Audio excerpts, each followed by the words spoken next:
Here's how to arrange your MIDI guitars so that they sound less like MIDI and more like guitars.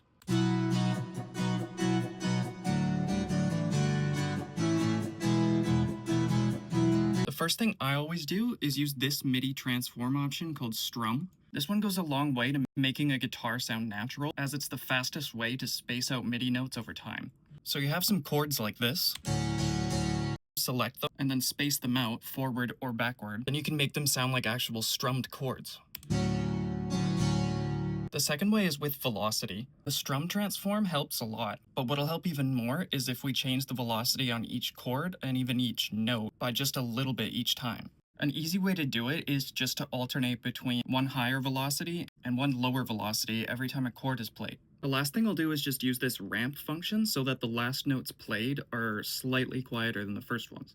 It may not seem like much, but once you try it yourself, you'll see what I mean. The third thing is just palm muting. If we have like a gradual increase in energy like this that we're doing with the velocity, we can take that even further by automating this palm mute macro. Here's what I mean.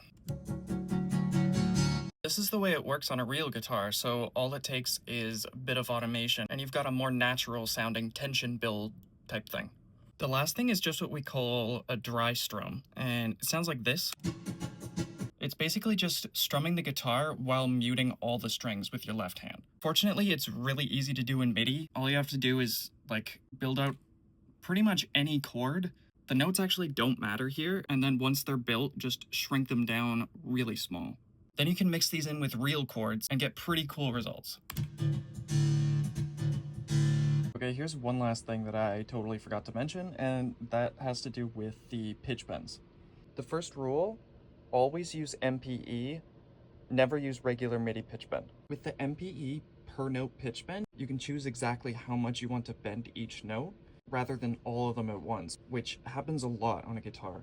For example, there's this kind of slide thing that you can do, where you can make these precise per note adjustments, and it behaves exactly like sliding up or down the neck of the guitar. Or for bends, you can do smoother automations. Just remember that guitar strings only bend upward in pitch. So if you're doing bends or vibrato, don't try to bend downwards because it won't sound natural at all.